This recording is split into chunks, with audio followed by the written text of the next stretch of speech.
Hello and welcome back, students. Welcome back to Vision Academy. So today is day 12 of our inexorable crash course for MCA CET 2025. अगर आप तैयारी कर रहे हैं MCA CET 2025 की, so it is going to be one of the most useful lectures for you. आज हम यहाँ पे मैथ्स पढ़ने वाले हैं.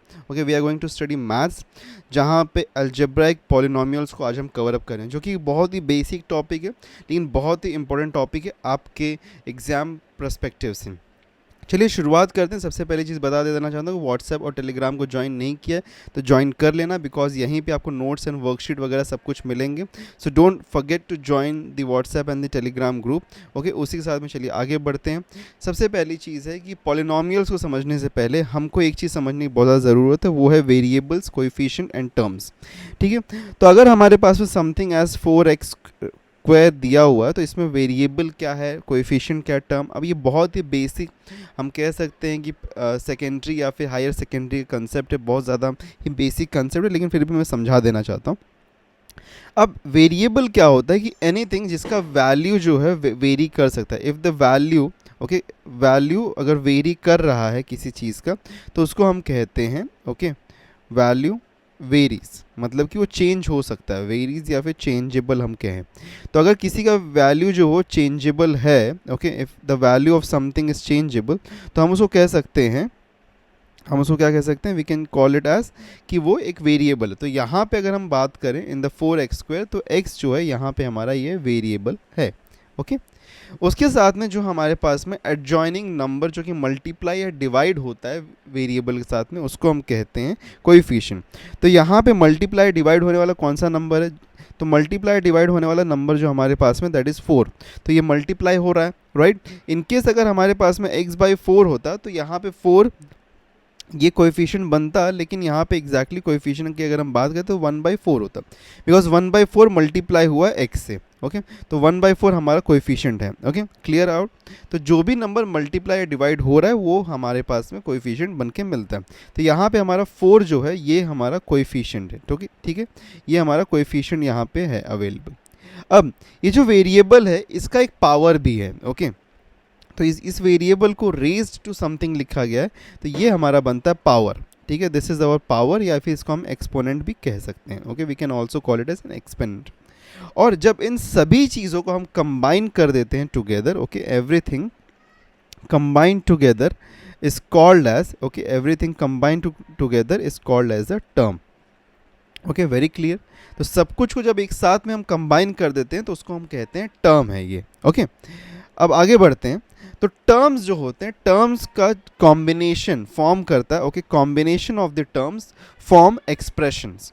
ठीक है, combination of the terms form expression. जैसे कि फॉर एग्जांपल अगर मैं बोलूँ x+y तो ये एक एक्सप्रेशन है. ओके, अगर मैं बोलूँ √x+y तो ये भी एक एक्सप्रेशन है. अगर मैं बोलूँ 2x² + x+1 तो ये भी एक एक्सप्रेशन है. Okay, so this is also an expression. तो कॉम्बिनेशन ऑफ द टर्म. और अगर मैं बोलूँ कि 2x² तो ये भी एक एक्सप्रेशन है. और ये कैसा एक्सप्रेशन, सिर्फ और सिर्फ एक सिंगल टर्म के साथ में. Okay, so this is also an expression. तो एवरी टर्म हम ये भी कह सकते हैं कि every term is also an expression. Every term is also an expression individually. तो every term is an expression. ठीक है, अब ये क्या होता है, कैसा टर्म होता है, इसको हम आगे पढ़ेंगे. इसके ऊपर भी और भी थोड़ा सा डिफाइन करेंगे चीज़ों को, लेकिन ये इंपॉर्टेंट चीज़ था. नेक्स्ट आगे बढ़ते हैं. अब एक्सप्रेशन और इक्वेशन के बीच में डिफरेंस क्या होता है ये हमको समझने की चीज़ है. तो एक्सप्रेशन और इक्वेशन में क्या डिफरेंस होता है ये हमारे समझने वाली बात है. ठीक है, सो एक्सप्रेशन क्या होता है. अब अगर एक्सप्रेशन और इक्वेशन में हम डिफरेंस के बारे में बात करें, ठीक है, एक्सप्रेशन और इक्वेशन के डिफरेंस के बारे में अगर हम बात करें तो कोई भी चीज़, अब एक्सप्रेशन तो हमको पता है कि कॉम्बिनेशन ऑफ द टर्म्स होता है, लेकिन इक्वेशन क्या होता है कि जब दो एक्सप्रेशंस को, when two expressions are equated using an equal to sign, तो जब दो इक्वेशंस को, एक्सप्रेशंस को, जब दो एक्सप्रेशंस को इक्वेट करते हैं हम यूजिंग, जैसे for example 2x² is equals to 4x, तो यहाँ पे 2x² एक एक्सप्रेशन है, वैसे ही 4x भी एक एक्सप्रेशन है. ओके, तो इन दोनों एक्सप्रेशंस को हमने इक्वेट किया है using an equal to sign. तो जब हम इक्वल टू साइन से दो एक्सप्रेशंस को इक्वेट करते हैं तो उसको हम कहते हैं इक्वेशन. ओके, तो इक्वेशन होने के लिए एक चीज़ बहुत इंपॉर्टेंट है, वो है इक्वल टू साइन. अगर इक्वल टू साइन अवेलेबल नहीं है, वो मिस कर रहा है, ओके, मिस आउट हो रहा है, दैट मीन्स कि इक्वेशन वहाँ पे फॉर्म नहीं हो रही है, okay, there is no equation forming, अगर इक्वल टू साइन ही नहीं है वहाँ पे। Very clear to you, okay. Next आगे बढ़ते हैं। अब पॉलिनॉमियल्स क्या होता है उसको भी समझ लेते हैं। पॉलिनॉमियल्स ये भी बहुत ही बेसिक अंडर 10th का कंसेप्ट है कि आप लोगों ने कहीं ना कहीं 8th या 9th स्टैंडर्ड में कहीं ना कहीं पढ़ा होगा, पर फिर भी बता देता हूँ। पॉलिनॉमियल क्या होता है? Expressions having positive integral powers, okay. तो जो भी एक्सप्रेशन के पास में पॉजिटिव इंटीग्रल पावर्स होते हैं उसको हम कहते हैं पॉलिनॉमियल्स। तो जो भी हमारे पास में पावर्स अवेलेबल हैं, जैसे कि अगर हम एग्जांपल के तौर पे ये देखें ये एक्सप्रेशन को, तो इसमें अगर हम देखें तो यहाँ पे हम देख सकते हैं कि जो यहाँ पे पावर अवेलेबल है ये 2 है, इसका पावर कुछ भी नहीं, तो दैट मीन्स कि यहाँ पे नथिंग बट 1 है, और इसका पावर कुछ भी नहीं, दैट मीन्स कि यहाँ पे x⁻�0, that means it's an constant value, ठीक है। तो यहाँ पे पावर्स इंटीग्रल ही हैं, यहाँ पे भी पावर्स इंटीग्रल हैं, और यहाँ पे भी powers, okay. Every constant number is also a polynomial, ठीक है। हर एक कांस्टेंट नंबर जो होता है वो भी एक पॉलिनॉमियल होता है, ओके। बिकॉज हम किसी भी constant number, like for example 2 है, तो 2 को मैं लिख सकता हूँ ना x⁻�0, और हमको पता है कि x⁻�0 is equal to nothing but what 1, तो इसीलिए हम कह सकते हैं कि एवरी इंटीजर, ओके, या फिर constant number is also a polynomial. तो पॉलिनॉमियल होने के लिए पॉजिटिव इंटीग्रल होना बहुत, जैसे फॉर एग्जांपल अगर मैं रूट ऑफ x में बोलूँ तो ये पॉलिनॉमियल नहीं होगा, बिकॉज अगर मैं इसको लिखना चाहूँ तो I can write it as कि x⁻² 1/2, और 1/2 हमारे पास में जो ये हमको मिल रहा है, this is not an integral, ये पॉजिटिव तो है लेकिन इंटीग्रल नहीं है, इट इज़ एन फ्रैक्शन, तो फ्रैक्शन नहीं चलेगा, हमको इंटीग्रल मतलब कि इंटीजर अगर पावर में है तो ही वो पॉलिनॉमियल बनेगा, अदरवाइज वो पॉलिनॉमियल नहीं होगा, ओके। आगे बढ़ते हैं। एक और चीज़ इंपॉर्टेंट है कि ऑल पॉलिनॉमियल्स आर एक्सप्रेशन, ये बोल रहा है कि ऑल पॉलिनॉमियल्स आर एक्सप्रेशन, तो मतलब कि जितने भी पॉलिनॉमियल्स हैं, okay, every polynomial is nothing but an expression, तो all the polynomials are expression, but not all expressions are polynomial. तो पॉलिनॉमियल और एक्सप्रेशन के बीच में अगर रिलेशनशिप देखें तो ऑल पॉलिनॉमियल्स आर, ओके, यहाँ पे all polynomials are expression, but not all, okay, not all expressions are polynomial. कुछ एक्सप्रेशंस पॉलिनॉमियल हो सकते हैं, because but not all, because अगर हम बात करें रूट ऑफ एक्स के बारे में, तो रूट ऑफ एक्स क्या है? ये एक एक्सप्रेशन है, ये ट्रू है, okay, this is an expression with x⁻², ये एक एक्सप्रेशन है, बट ये पॉलिनॉमियल नहीं है, okay, this is not a polynomial, okay. अगर मैं बात करूँ 2x² के बारे में, तो ये एक पॉलिनॉमियल है, साथ में एक एक्सप्रेशन भी है, तो every polynomial is an expression but not all, okay, but not all polynomials, not all expressions are polynomial, okay, ये एक रिलेशनशिप है जो कि बहुत इंपॉर्टेंट है। नेक्स्ट बात करते हैं टाइप्स ऑफ पॉलिनॉमियल के बारे में। तो टाइप्स ऑफ पॉलिनॉमियल के बारे में अगर हम बात करें, 2 पार्ट में ये स्प्लिट होता है, एक होता है पावर के बेस पे, एक होता है टर्म्स के बेस पे। तो पावर्स के बेस पे अगर मैं पॉलिनॉमियल के बारे में बात करूं तो पावर्स यहाँ पे शुरू हो सकते हैं, 0 हो सकता है, 1 हो सकता है, 2 हो सकता है, 3 हो सकता है, ओके। सो अगर 0 है तो उसको हम बोलते हैं कॉन्स्टेंट, ओके, जैसे फॉर एग्जांपल 2, 3, 4/3, ऐसा कुछ भी एक हमारे पास में कोई कांस्टेंट नंबर, रैशनल नंबर कुछ भी अगर है तो उसको हम क्या बोलेंगे? We will call it as an constant polynomial, okay, because वहाँ पे उसकी वैल्यू चेंज नहीं होने वाली है। अगर पावर 1 है, लाइक फॉर एग्जांपल 2x है, ओके, या फिर x+y है जहाँ पे पावर 1 आ रहा है, तो इसको हम क्या बोलते हैं? We call this as a linear polynomial, okay, we call it as a linear polynomial because उसका पावर 1 है। अगर किसी चीज़ का जैसे 2x² है या फिर x² + 2x है, अगर x² + 7x + 6 है, तो जहाँ पे highest power, okay, highest power अगर 2 है तो उसको हम क्या बोलते हैं? वी कॉल इट एज, हम इसको क्या बोलते हैं कि we call it as quadratic, okay, हम इसको क्वाड्रेटिक पॉलिनॉमियल बोलते हैं। अगर पावर 3 है, लाइक फॉर एग्जांपल अगर x³ है या फिर x³ + 4x + 1 है, तो यहाँ पे हाईएस्ट पावर 3 है, तो we will call this as a cubic polynomial, okay, this will be a cubic polynomial. Now based upon terms भी अगर हम बात करें तो 3 हमारे पास में यहाँ पे मेजर है, अगर 1 है, 2 है और 3 है, ओके। सो एटलीस्ट एक टर्म तो चाहिए तभी हमारे पास में, ओके, अगर एक टर्म भी नहीं है हमारे पास में available, okay, we do not have even a single term, तो पॉलिनॉमियल बनेगा ही नहीं, एक्सप्रेशन आएगा ही नहीं, ओके। तो इसीलिए हमको एटलीस्ट एक टर्म तो चाहिए। तो एक टर्म अगर है तो इसको हम क्या कहते हैं? We call it as an monomial, okay, we call it as a monomial, like for example 2x²।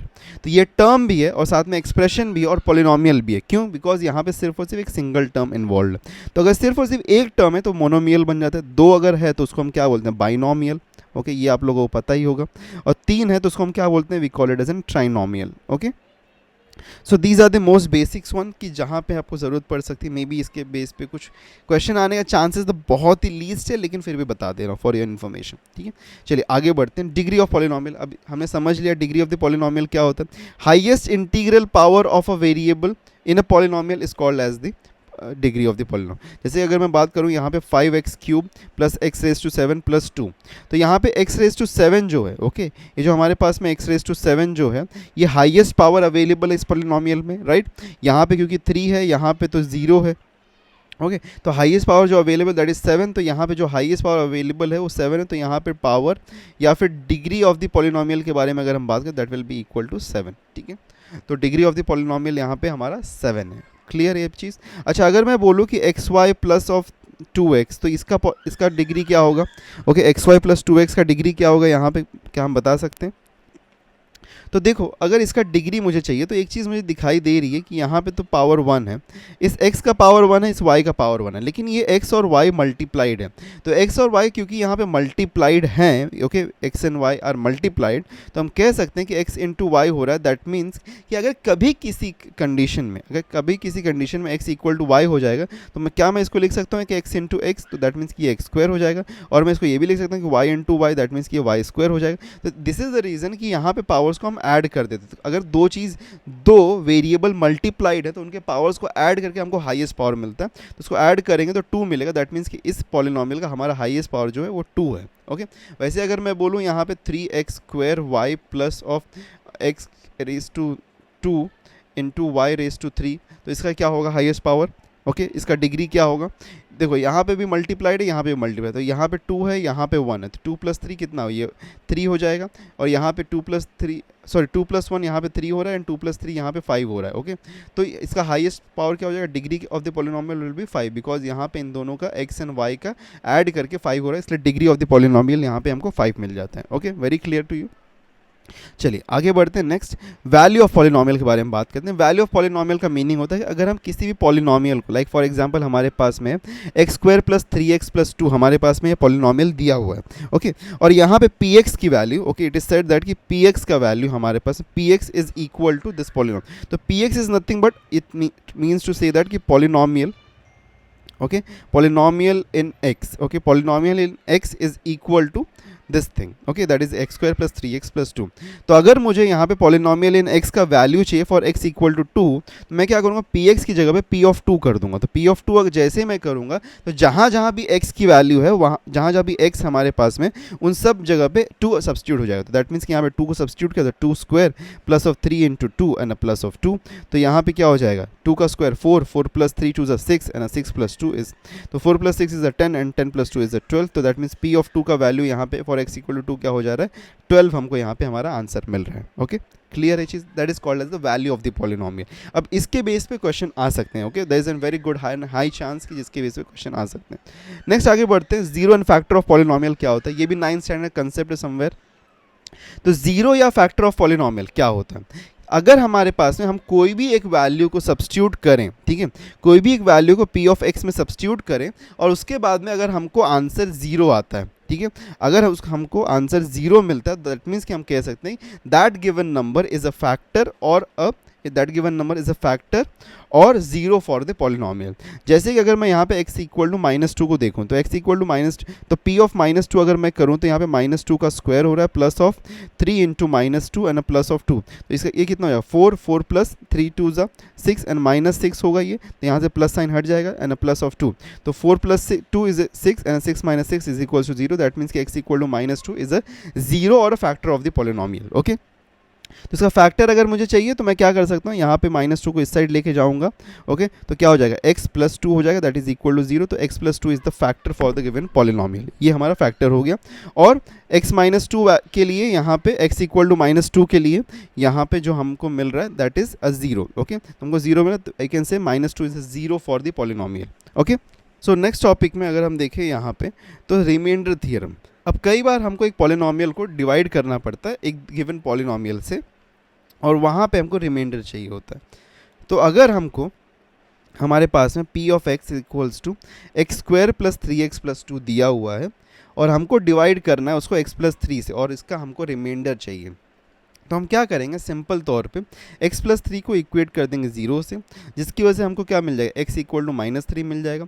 ये -3 को लेके मैं p ऑफ x में डाल दूंगा, ठीक है, p ऑफ x में डाल दूंगा, जो भी आंसर आएगा वो मेरा रिमाइंडर हो जाएगा अगर मैं p ऑफ x को डिवाइड करूंगा x प्लस थ्री से। तो यहाँ पे सिंपल तौर पे p ऑफ -3 में फाइंड करूंगा, तो -3 का square plus 3 into -3 plus of 2, तो -3 का स्क्वायर विल बी 9 एंड ये कितना हो जाएगा -9 and plus of 2, that means +9 -9 cancel हो गया, यहाँ पे आंसर आया 2। दैट मीन्स कि अगर मैं x square plus 3x plus 2 को मैं डिवाइड कर रहा हूँ x प्लस 3 से, तो मुझे यहाँ पे रिमाइंडर जो होगा, remainder will be equal to यहाँ पे 2 मुझे मिलेगा। तो ये है हमारा remainder theorem. Okay, so this is our remainder theorem. Okay, very clear. चलिए आगे बढ़ते हैं। अब कुछ इंपॉर्टेंट फार्मूला है जो कि आप लोगों को याद होना चाहिए, जैसे कि ये गिवन फार्मूलेज हैं, a plus b the whole square, a minus B the whole square, a square minus b square, x plus a into x plus b, फिर a plus b the whole cube, a minus B the whole cube. ये सभी फार्मूलेज आपको याद होने चाहिए बहुत ही अच्छी तरीके से। अगर आपको याद नहीं रहेंगे तो आगे जाके आपको प्रॉब्लम होगा इस टॉपिक के बेस पे क्वेश्चंस को सॉल्व करने में, तो इसीलिए ये सारे फार्मूलेज आपको अच्छी तरीके से याद होने चाहिए। नेक्स्ट आगे बढ़ते हैं, तो कुछ और भी फार्मूला, जैसे कि a cube plus b cube है, a cube minus b cube है, फिर a plus b plus c the whole square. अच्छा, यहाँ पे गलती हो गया, यहाँ पे स्क्वायर आना चाहिए, ठीक है, यहाँ पे स्क्वायर होगा। ओके, तो a plus b plus c the whole square है।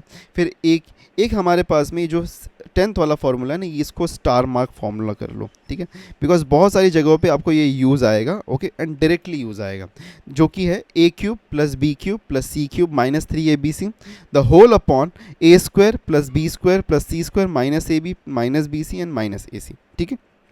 तो ये हमारे पास में ये फार्मूला है। अब इसमें अगर हमको मतलब इसमें हाँ equal to a b c ये होता है, ठीक है, equal to a b c ये होता है।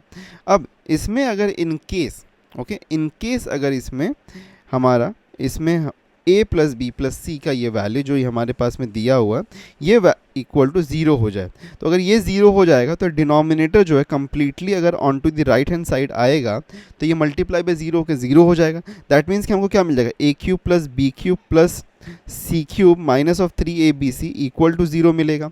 तो ये अगर 0 मिलता है तो इसको अगर इस साइड लेके जाए तो प्लस हो जाएगा। दैट मीन्स कि a cube plus b cube plus c cube will be equal to what 3abc। तो ये जो हमको यहाँ पे फार्मूला मिल रहा है ये एक बहुत ही इंपॉर्टेंट फार्मूला हमको यहाँ पे मिल रहा है। Okay, this is an very important formula जो कि सभी लोगों को अच्छे तरीके से याद होना चाहिए। अगर इनकेस ये याद नहीं रहेगा तो आगे जाके प्रॉब्लम हो सकता है। सो अगर a प्लस बी प्लस सी इसका वैल्यू 0 हो रहा है, अगर a प्लस बी प्लस सी का वैल्यू 0 हो रहा है तो इस केस में हम कह सकते हैं कि a cube plus b cube plus c cube is equals to 3abc। Okay, very clear to this. चलिए आगे बढ़ते हैं। अब मेथड्स ऑफ फाइंडिंग फैक्टर जो कि आपने बेसिक स्टैंडर्ड्स में 8 7 8 9 10 में पढ़ा होगा। फैक्टराइजेशन होता है, फैक्टर थियरम होता है और सिंथेटिक डिवीजन मेथड होता है। तो ये 3 तरीके होते हैं जिससे आप फैक्टर्स को फाइंड कर सकते हैं, ठीक है। तो ये 3 मेथड्स आपके पास में होते हैं। चलिए ये क्या होते हैं, जब क्वेश्चंस आएंगे तो उसके बेस में मैं आपको सिखा दूंगा। इन केस कोई डाउट होगा तो कमेंट करके आप हमको बताइएगा, हम डेफिनेटली आपको हेल्प आउट करेंगे। चलिए हमारे क्वेश्चंस की तरफ हम बढ़ते हैं। सबसे पहला क्वेश्चन हमारा है what should be subtracted. Okay, क्या सब्ट्रैक्ट किया जाना चाहिए 5y minus 13x minus 8a से, सो दैट कि हमको यहाँ पे 11x minus of 16y plus of 7a मिलना चाहिए। That means it is trying to say that कि 5y minus 13x minus of 8a में से क्या माइनस करें, तो मैं इसको p ऑफ x लिख देता हूँ। That should be equal to what, यहाँ पे 11x minus of 16y plus of 7a। ओके, तो हमको यहाँ पे p ऑफ x फाइंड करना। अब p ऑफ x अगर मुझे फाइंड करना है तो ये माइनस है तो इसको इस साइड भेजता हूँ, ये प्लस हो जाएगा, ठीक है। और बाकी सबको मैं यहाँ पे इस साइड लेके आऊँगा तो ये सब यहाँ पे आके माइनस हो जाएंगे। ओके, और साइन चेंज हो जाएंगे। तो मैं क्या यहाँ पे कह सकता हूँ कि 5y minus 13x minus of 8a, क्योंकि 11x पॉजिटिव तो इस साइड आके माइनस हो जाएगा, तो माइनस ऑफ 11x, ये माइनस है तो यहाँ पे आके प्लस हो जाएगा 16y, और ये प्लस है तो माइनस 7a हो जाएगा। यहाँ पे हमको मिल जाएगा p ऑफ x, राइट। तो अब देखो यहाँ पे 5y प्लस 16y कितना हो रहा है यहाँ पे, that will 5 plus 16y that will B 21y। Okay, minus 13 minus 11 that means कि माइनस 24x, और माइनस वापस से यहाँ पे तो minus 8 and minus 7 is an minus 15a। तो ये हमको चाहिए, तो इसको अगर हम माइनस करेंगे 5y minus 13x and minus of 8a से, तो हमको ये पी ऑफ एक्स मिल जाएगा। ओके, सो 21y, ओके ये यहाँ पे हमको दिख रहा है, फिर -24x, 21y -24x -15 तो ऑप्शन डी यहाँ पे हमारा राइट ऑप्शन बनता है। Okay, very clear. चलिए आगे बढ़ते हैं नेक्स्ट क्वेश्चन पे। If P of x is given, हमारे पास में पी ऑफ एक्स दिया हुआ है, तो पी ऑफ एक्स क्या है हमारे पास में given, that is x square minus of 2√2x plus of 1। तो हमको यहाँ पे क्या चाहिए, पी ऑफ 2√2 का वैल्यू चाहिए। तो दैट मीन्स कि 2√2 को सब्स्टिट्यूट कर देंगे तो पी ऑफ 2√2 क्या हो जाएगा, जहाँ जहाँ x है वहाँ पे 2√2 डाल दो, 2√2 the whole square minus of 2√2 into 2√2 and plus of 1। तो ये देखो नथिंग बट ये 2√2 है और ये भी 2√2 इंटू 2√2, दैट मीन्स कि 2√2 का द होल स्क्वायर, तो ये कैंसिल आउट हो रहा है, तो दैट इज इक्वल टू 1 हमको मिल रहा है यहाँ पे। तो ऑप्शन बी राइट ऑप्शन हमारा बनता है। Okay, very clear this as well. Okay, ये भी ईजी एंड सिंपल क्वेश्चन था। ठीक है, चलिए आगे बढ़ते हैं नेक्स्ट क्वेश्चन पे। नेक्स्ट क्वेश्चन क्या है हमारे पास में, अगर x is equal to 2 minus p, तो हमको बताना value of x cube plus 6xp plus p cube. Okay, तो यहाँ पे कुछ ना कुछ हमको यहाँ पे क्यूब के फॉर्म में दिखाई दे रहा है। ठीक है, चलिए यहाँ पे कुछ क्यूब के फॉर्म में हमको दिखाई दे रहा है, दैट मीन्स कि x का क्यूब चाहिए, p का भी क्यूब चाहिए। तो एक काम मैं कर सकता हूँ कि यहाँ से मैं एक चीज़ डिराइव कर सकता हूँ कि x plus p is equal to 2। Yes और नो, मैं अगर p को यहाँ पे लेफ्ट हैंड साइड में शिफ्ट कर दूँ तो x plus p is equal to 2 ये हमको मिलता है। अब अगर मैं इसको स्क्वायर क्यूब कर दूं, बिकॉज मुझे क्यूब चाहिए, we are interested in cube, दोनों साइड में मैं क्यूब कर दूं तो क्या मिलेगा मुझे यहाँ पे, दोनों साइड पे क्यूब करूँगा तो x cube plus of 3, right, 3x square p plus of 3x p square plus of p cube is equal to 2 का क्यूब क्या हो जाएगा, 2 2 4 एंड 4 2 8, यहाँ पे 8 मिल रहा है। ओके, अब एक चीज़ अगर हम ध्यान से देखें तो x क्यूब मिल गया एंड p क्यूब मिल गया जो कि हमको चाहिए था। ओके, बट ये नहीं चाहिए हमको यहाँ पे, तो इसको थोड़ा हटाने की कोशिश करते हैं। तो एक चीज़ कर सकते हैं कि इन दोनों में हम कुछ कॉमन ले सकते हैं, 3xp को कॉमन ले सकता हूँ मैं यहाँ पे, तो यहाँ पे क्या मिलेगा, x मिलेगा एंड यहाँ पे क्या मिलेगा, p मिलेगा, तो x plus P and plus p cube and यहाँ पे x क्यूब है हमारे पास। अब 3xp हमारे पास में है, अच्छा x प्लस पी का वैल्यू तो हमको पता है दैट इज इक्वल टू 2, तो यहाँ पे मैं 3xp इंटू 2 कर सकता हूँ, तो 3 2 सा कितना हो जाएगा, 6xp हो जाएगा। तो x cube plus xp 6xp plus p cube हमको क्या मिल रहा है यहाँ पे, that is equal to 8। That means यही तो हमको चाहिए था, 6xp भी मिल गया हमको, दैट मीन्स इसका आंसर क्या आ रहा है, 8 आ रहा है। That means option c is the right option. Okay, clear with it. चलिए आगे बढ़ते हैं नेक्स्ट क्वेश्चन पे। Okay, a very easy question. For a is equals to -5 and b is equals to 5, what is the value of a square minus b square? बहुत ही easy question पूछा है। a की जगह पे डाल देते हैं -5, तो -5 का स्क्वायर एंड माइनस ऑफ 5 का स्क्वायर, तो -5 का स्क्वायर क्या 25 होगा एंड माइनस ऑफ 25, तो ये कितना हो जाएगा, 0 होता है। दैट मीन्स कि ऑप्शन बी यहाँ पे हमारा राइट ऑप्शन बनता है। बहुत ही ईजी क्वेश्चन। ओके, सीधा देख के हम आंसर को यहाँ पे टिक कर सकते हैं। चलिए आगे बढ़ते हैं नेक्स्ट क्वेश्चन पे। What is the value of 8x cube plus 18xy plus y cube and minus of 27 when 2x plus y minus of 3 is equals to 0। अच्छा, अब ये देखो वो जो 10th वाला स्टार मार्क फॉर्मूला था ना, वो यहाँ पे यूज़ होने वाला है। एक चीज़ अगर हम देखें तो 2x y और -3, यहाँ पे a का वैल्यू 2x है, b का वैल्यू यहाँ पे y है, c का वैल्यू -3 है। तो 2x का अगर मैं क्यूब करूँगा तो क्या मिलेगा मुझे, 8x क्यूब मिलेगा, y का क्यूब करूँगा तो y क्यूब मिलेगा, और -3 का क्यूब करूँगा तो क्या मिलेगा, -27 मिलेगा, वो भी हमारे पास में है। और एक साथ में हमारे पास में और क्या था भाई, हमारे पास में -3abc था, राइट। तो 3abc मतलब कि -3a क्या है यहाँ पे 2x है, ओके, b क्या है y है, और c क्या है -3 है। सो माइनस एंड -3 कितना हो जाएगा, 9 हो जाएगा, 9 2 18, 18xy है क्या हमारे पास में, यस 18xy भी है प्लस वाला। दैट मीन्स कि ये यहाँ पे बोलना चाहता है कि अगर a प्लस, और हमको पता है a प्लस बी प्लस सी जब 0 होता है तो हमको पता है कि a cube plus b cube plus c cube, okay okay, plus c cube is equal to what, is equal to 3abc होता है, राइट है, ये बात भी हमको पता है। तो दैट मीन्स कि अगर मैं 3abc को इस साइड लेके आ जाऊं तो a cube plus b cube plus c cube minus 3abc is equal to what, 0 होता है, ये भी बात हमको पता है। तो नथिंग बट वो यहाँ पे क्या लिखा गया, this is what a cube plus यहाँ पे बी क्यूब प्लस यहाँ पे C cube and minus of 3abc यहाँ पे है हमारे पास में। तो ये हमको क्या मिलेगा इसका value, that will be equal to 0, right.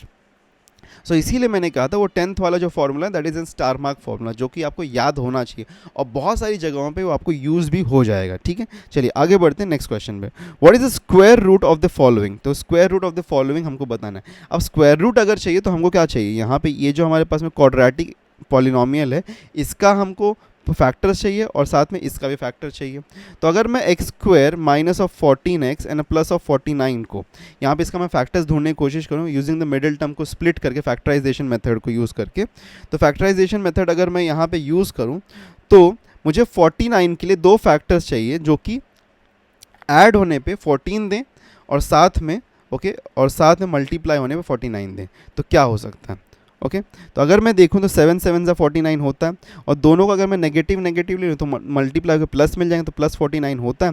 That means कि यहाँ -7 फैक्टर, तो x -7 और x -7 यहाँ पे हमारे फैक्टर्स मिल जाएंगे। जब आप आगे सॉल्व करोगे मैं डायरेक्टली लिख दे रहा हूँ। वैसे यहाँ पे देखो 9 के लिए हमको फैक्टर चाहिए सच दैट कि मल्टीप्लीकेशन पे 9 आए और एडिशन पे 6 आए, तो 3 and 3 हो सकता है। 3 3 ज़ा 9 होता है, 3 3 को ऐड करेंगे तो 6 मिलता है। तो यहाँ पे x+3 और x+3 यहाँ पे हमारे फैक्टर्स बन जाते हैं इसके लिए, राइट।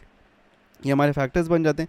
अब देखो जब हमको स्क्वायर रूट निकालना होता है तो हम कॉमन पेयर्स को बाहर ले लेते हैं। x -7 और x+3 और x+3, तो यहाँ पे ये इनका पेयर बन रहा है, इनका पेयर बना, तो इसमें से एक बाहर आएगा और इसमें से एक बाहर है। तो x -7 और x+3 यहाँ पे हमारे पास में इसका स्क्वायर रूट हो। दैट मीन्स कि ऑप्शन बी यहाँ पे हमारा राइट ऑप्शन बनता है। Okay, very clear this as well, ठीक है। ईजी था, ज़्यादा डिफिकल्ट नहीं था ये क्वेश्चन भी, ठीक है। चलिए आगे बढ़ते हैं। ओके, अब हमारे पास में जो नेक्स्ट क्वेश्चन है इसमें हमको क्या करना है, हमको यहाँ पे सिंप्लीफाई करना है। Okay, we need to simplify this. तो इसको सिंप्लीफाई करना है तो क्या करने की ज़रूरत है हमको, चलो यहाँ पे देखते हैं। सबसे पहले जो हमारे पास में यहाँ पे जो इनर है ब्रैकेट के अंदर उसको हमको सिंप्लीफाई करने की ज़रूरत है। अब एक चीज़ दिखाई दे रहा है, ये x है, ये 1 + y है। ओके, तो x 1 + y the whole square है, तो इसको चलिए एक्सपैंड कर देते हैं। तो 1/8 okay x square plus of 1/y square plus of 2 times of x upon y हो जाएगा, ठीक है। फिर माइनस साइन है यहाँ पे, तो माइनस के साथ में हमको केयरफुल रहने की ज़रूरत है। तो यहाँ पे क्या हो जाएगा, x square plus of 1 upon Y square and minus of 2x upon y, ये हो जाएगा हमारे पास में। तो ये ब्रैकेट हमको मिल रहा है। अब अगर मैं यहाँ पे इस ब्रैकेट को हटाऊंगा तो अंदर जितने भी साइन है सब चेंज हो जाएंगे। तो चलिए ब्रैकेट को हटा देते हैं यहाँ पे। अगर मैं ब्रैकेट हटाऊंगा तो ये जो हमारे पास में यहाँ पे प्लस है ये माइनस हो जाएगा और ये जो हमारे पास में माइनस है ये क्या हो जाएगा, ये this will become a plus, right. तो यहाँ पे एक चीज़ दिखाई दे रही कि एक्स स्क्वायर और एक्स स्क्वायर तो कैंसिल हो गया, plus of 1 upon Y square and minus of 1 upon Y square cancel हो गया। तो plus of 2 times of X upon Y and plus of 2 times of X upon Y, इसको मैं लिख सकता हूँ कि 1/8 into 4 times of X upon Y. तो ये 4 1 ज़ा, ये 4 2 ज़ा हो रहा है। दैट मीन्स कि 1 into X will be X and 2 into Y will be 2y। तो अब एक्स अपॉन 2y, तो यहाँ पे कहीं है क्या ऑप्शन में, यस, एक्स अपॉन 2y हमारे पास में है। ऑप्शन ए हमारा यहाँ पे राइट ऑप्शन बनता है। Okay, clear with it.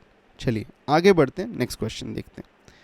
यहाँ पे क्या बोला है भाई, देख लेते हैं। चलो यहाँ पे बोला है कि अगर हमारे पास में X square plus 4 minus √3 times of X minus 1 is equal to 0, तो हमको बताना है X square plus of 1 upon X square, ठीक है। इसका वैल्यू हमको यहाँ पे बताने की ज़रूरत है। चलो इसको फाइंड करने की कोशिश। तो सबसे पहले मुझे पता है कि एक्स स्क्वायर है, ठीक है, X square plus of 4 minus of √3 okay x minus of 1, ठीक है। तो ये हमारे पास में है इज इक्वल टू 0। तो एक काम करता हूँ मैं, ये जो हमारे पास में इतना टर्म है ना इसको इस साइड लेके चले जाता हूँ। तो मुझे क्या मिल जाएगा, X square minus of 1 is equal to 4 minus of √3, ठीक है। तो माइनस ऑफ, यानी ये माइनस होगा ना यहाँ पे, बिकॉज ये प्लस था तो इस साइड माइनस होगा। तो ये मुझे क्या मिल जाएगा, यहाँ पे ये इंटू जो एक्स है, क्या मैं इसको अब इस साइड लेके आ सकता हूँ, तो डिवाइड हो जाएगा। तो X square minus of 1 upon minus of 1 the whole upon X is equals to, ये साइन चेंज हो जाएगा तो √3 माइनस ऑफ 4 ये हमको मिलता है, ठीक है। अब एक चीज़ अगर मैं देखूँ यहाँ पे डिनोमिनेटर को स्प्लिट कर दूँ तो क्या मुझे मिल सकता है, X square upon X X हो जाएगा, माइनस ऑफ 1 अपॉन एक्स मिल जाएगा is equal to √3 minus of 4, ये मिल रहा है हमको। लेकिन हमको चाहिए क्या, we need X square plus 1 upon X square plus 1 upon X square. तो एक काम करते हैं, दोनों साइड पे स्क्वायरिंग कर देते हैं, ठीक है। दोनों साइड पे स्क्वायरिंग करते हैं। तो दोनों साइड पे अगर मैं स्क्वायरिंग करूँ तो इसका a minus B the whole square क्या होता है, A square plus B square and minus of 2ab, यही होता है। तो ए स्क्वायर दैट मीन्स कि एक्स का स्क्वायर प्लस ऑफ 1/x का square minus of 2 times of x into 1/x is equal to, इस साइड भी स्क्वायरिंग करेंगे तो √3 का स्क्वायर क्या होगा 3, 4 का स्क्वायर क्या होगा 16 and minus of 2 times of √3 into 4, तो 2 times of 2 into 4 will be 8, तो 8 √3 हमको यहाँ पे मिलता है। अच्छा एक चीज़ देखो, x और x यहाँ पे कैंसिल हो रहा है, ये x और ये x कैंसिल हो रहा है, तो यहाँ पे सिर्फ उसमें -2 बचे, -2 को इस साइड भेज देते हैं।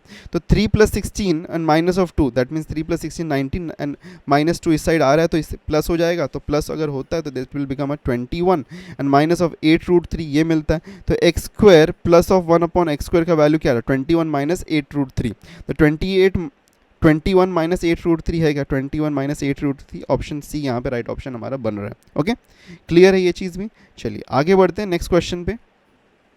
अब यहाँ पे बोला है what is the value of A, okay यहाँ पे बोला है A into A plus B square plus C plus, यहाँ पे ये प्लस साइन है मिसिंग था तो यहाँ पे एडेड है शायद से, B square into A square plus B square plus C square minus of C into A plus B square, ठीक है। और वैल्यू दिया हुआ है, ए का वैल्यू दिया है 1, बी का वैल्यू है -3 और सी का वैल्यू है -2, ठीक है। बहुत ही इजी सा क्वेश्चन है ये, इसमें डायरेक्टली वैल्यू को सब्स्टिट्यूट करेंगे आंसर आ जाएगा हमारा। तो सबसे पहले ए की वैल्यू क्या दी हुई है 1, तो 1 इंटू बोला है 1 इंटू, अच्छा ए का वैल्यू क्या है, ए का वैल्यू है 1, बी स्क्वायर का क्या -3 का स्क्वायर क्या होगा 9 होगा, तो 1 + 9 10 हो जाएगा एंड प्लस सी मतलब कि -2, तो यहाँ पे हम लिख सकते हैं कि 1 + 9 एंड प्लस की जगह पे -2 आ जाएगा, ठीक है। फिर plus B square that means कि 9, ओके, तो ए स्क्वायर का वैल्यू 1 हो जाएगा प्लस बी स्क्वायर क्या होगा प्लस ऑफ 9 हो जाएगा, फिर सी स्क्वायर का वैल्यू क्या हो जाएगा प्लस ऑफ 4 हो जाएगा बिकॉज -2 का स्क्वायर क्या होगा 4 होगा, देन माइनस ऑफ सी मतलब minus of see that means कि माइनस ऑफ -2, ओके, और ए की वैल्यू क्या है 1 प्लस बी स्क्वायर का वैल्यू हो जाएगा 9, ओके वेरी क्लियर। अब इसमें सॉल्व, ये 1 है तो कुछ ज़रूरत नहीं है इसकी, तो 1 + 9 10 होता है, 10 - 2 8 हो जाएगा, 8 प्लस ये कितना हो रहा है यहाँ पे 1 + 9 10 एंड 10 14, तो 9 ये 10 14 9 सा कितना होता है 14 9 सा 126, ओके, ये माइनस माइनस प्लस हो जाएगा तो प्लस ये कितना 10 हो रहा है और 10 plus and 10 into 2 that means कि 20, तो ये कितना हो रहा है हमारे पास में, इन दोनों को ऐड करूंगा तो 134 प्लस ऑफ 20 दैट मीन्स कि 154 यहाँ पे आंसर होना चाहिए, तो 154 है यहाँ पे, ऑप्शन सी हमारा राइट ऑप्शन बनता है। Okay very clear, okay easy question. चलिए आगे बढ़ते हैं नेक्स्ट क्वेश्चन पे। ओके नेक्स्ट क्वेश्चन हमारे पास में, if the highest common factor that means कि HCF बोला है, HCF यहाँ पे बोला है कि of the fact of x² minus of px minus of q and 5x² minus of 3px minus of 15q is x minus 3, okay ये HCF हमको यहाँ पे बोला गया है, तो बताना है p और q का वैल्यू। ओके एक चीज़ करते हैं यहाँ पे कि मैं px को अज्यूम करता हूँ, px यहाँ पे क्या है x² minus of px and minus of q, और qx यहाँ पे हमारे पास में समथिंग है 5x² minus of 3px and minus of 15q, ठीक है, ये हमारे पास में px और qx हमारे पास में है। अब यहाँ पे देखो, अगर आप देखोगे ध्यान से तो एक चीज़ हमको यहाँ पे नज़र आता है कि HCF बोला है ना, तो अगर HCF बोला दैट मीन्स कि x माइनस 3 दोनों के लिए फैक्टर होगा, P ऑफ x और Q ऑफ x दोनों के लिए x माइनस 3 एक फैक्टर होगा। अगर x माइनस 3 फैक्टर है दैट मीन्स इसको इक्वेट अगर हम करेंगे 0 से तो x इक्वल टू 3 का वैल्यू आता है, दैट मीन्स कि x इक्वल टू 3 का वैल्यू अगर सब्स्टिट्यूट करें P ऑफ x और Q ऑफ x में तो ये सब्स्टिट्यूट इसको सेटिस्फाई करना चाहिए और इसका वैल्यू क्या आएगा 0 बिकॉज वो फैक्टर है। तो हम यहाँ पे कह सकते हैं कि P ऑफ 3 का वैल्यू अगर मैं फाइंड करूँ तो यहाँ पे 3 का स्क्वायर 9 हो जाएगा minus of 3 times of P that means कि 3P and minus of Q, और this should be equal to 0 because 3 यहाँ पे फैक्टर बन रहा है इसका। तो ये 9 को अगर मैं बाकी सारी चीज़ों को इस साइड लेके जाऊँ तो मैं 9 is equal to 3P and plus of Q लिख सकता हूँ।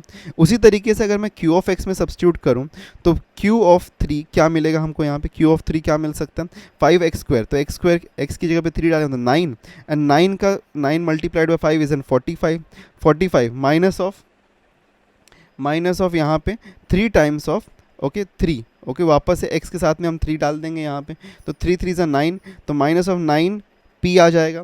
फिर उसके साथ में हमारे पास में 15Q है, यहाँ 15Q है, तो यहाँ पे x का है नहीं, तो माइनस ऑफ 15Q हम यहाँ पे लिख सकते हैं, जो भी इक्वल टू 0 होगा। ओके, जो कि इक्वल टू 0 हो जाएगा।